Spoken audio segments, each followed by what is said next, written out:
Breaking news చూస్తున్నాం. రాజంపేటను అన్నమయ్య జిల్లా కేంద్రం చేయాలంటూ నిర్వహిస్తున్న బంద్ సంపూర్ణంగా కొనసాగుతోంది.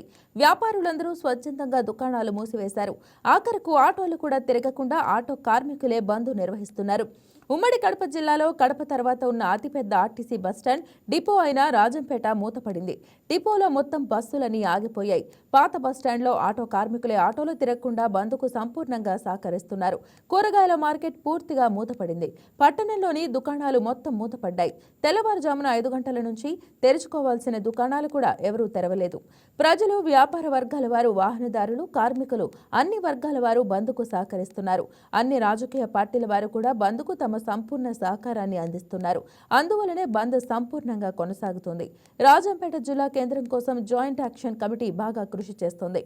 తెల్లవారుజాము నుంచి చలిని కూడా లెక్క చేయకుండా అన్ని ప్రాంతాల్లో తిరుగుతూ బంద్కు సహకరించాలని అన్ని వర్గాల వారిని కోరుతూ ముందుకు సాగుతున్నారు.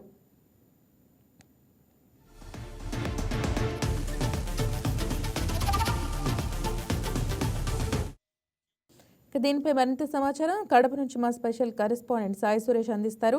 సురేష్, చెప్పండి, ప్రస్తుతం అక్కడ ఉన్న అప్డేట్స్ తెలియజేయండి.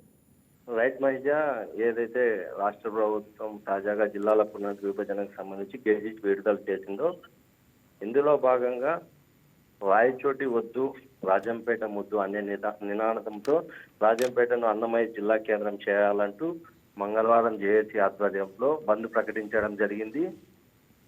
ఈ బంద్కు సంబంధించి మనం పూర్తిగా చూసుకున్నట్టయితే అటు విద్యారంగ సంస్థలు కావచ్చు, వ్యాపార వాణిజ్య కేంద్రాలు కావచ్చు, లేదంటే పూర్తి స్థాయిలో అటు బస్సు డిపోలు కావచ్చు, లేదంటే ఆటో కార్మిక రంగం కావచ్చు, దుకాణదారులు కావచ్చు, స్వచ్ఛందంగా ఈ యొక్క బంద్కు సహకరించడం జరిగింది. ఇదే నేపథ్యంలో చూసుకున్నట్లయితే వారు ఏదైతే అన్నమయ్య జిల్లాకు సంబంధించి రాజంపేటను జిల్లా కేంద్రంగా చేయాలని అటు దాదాపు ఒక 15 రోజుల నుంచి రీలే నిరాహార దీక్షలు సైతం చేపడుతున్నారు. ఇందులో భాగంగా మనం చూసుకున్నట్టయితే ఎన్నికలకు ముందు చంద్రబాబు నాయుడు ఇచ్చినటువంటి హామీని నెరవేర్చాలి, ఎన్నికల హామీల్లో భాగంగా తమ కూటమి ప్రభుత్వం అధికారంలోకి రాగానే ఈ యొక్క రాజంపేటను అన్నమయ్య జిల్లా కేంద్రంగా చేస్తామని హామీ ఇచ్చారు. ఈ హామీ కోసం తాము ప్రాణ సైతం చేయడానికి వెనకాడబోమని అటు జేఏసీ కమిటీ నాయకులు కూడా చెప్తున్నారు. ఇందులో భాగంగా ఈ రోజు ఏదైతే ఒక రాజంపేటకు సంబంధించి పూర్తిగా స్వచ్ఛందంగా వ్యాపార వాణిజ్య కేంద్రాలు కావచ్చు, విద్యా సంస్థలు కావచ్చు, జేఏసీ ఆధ్వర్యంలో సంపూర్ణ మద్దతు తెలియజేస్తూ బంద్ ప్రకటించడం జరిగింది.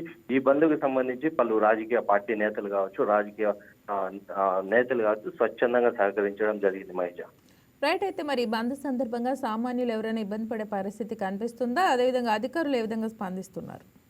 మనం చూసుకున్నట్లయితే ఈ బంద్కి సంబంధించి గత 2 రోజుల క్రితమే వాళ్ళు బ్యానర్ల ద్వారా తెలియజేయడము, పాంప్లెట్లు ప్రచారం చేయడము, అదే విధంగా పూర్తి స్థాయిలో ఒక ఆటోల ద్వారా మైక్ ప్రచారం చేయడం కూడా జరిగింది. ఎందుకంటే ఇది భావితరాల భవిష్యత్తు. ఏదైతే జిల్లా కేంద్రం మనం రాజంపేట లేదా రైల్వే కోడు నియోజకవర్గాలను చూసుకున్నట్లయితే దాదాపు 80 నుంచి 100 కిలోమీటర్లు జిల్లా హెడ్ క్వార్టర్స్ ఉంటుంది.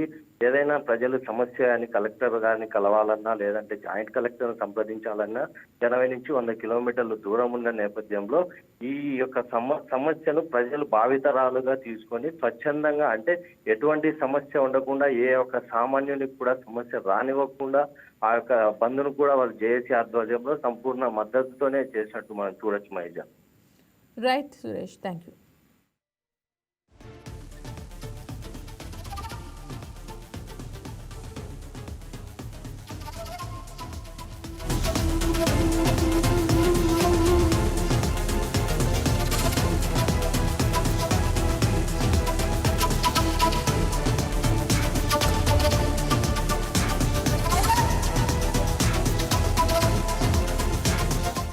ఈ వీడియో మీకు నచ్చినట్లయితే లైక్ కొట్టి షేర్ చేసి మా వైకే టీవీ ఛానల్ని సబ్స్క్రైబ్ చేయండి.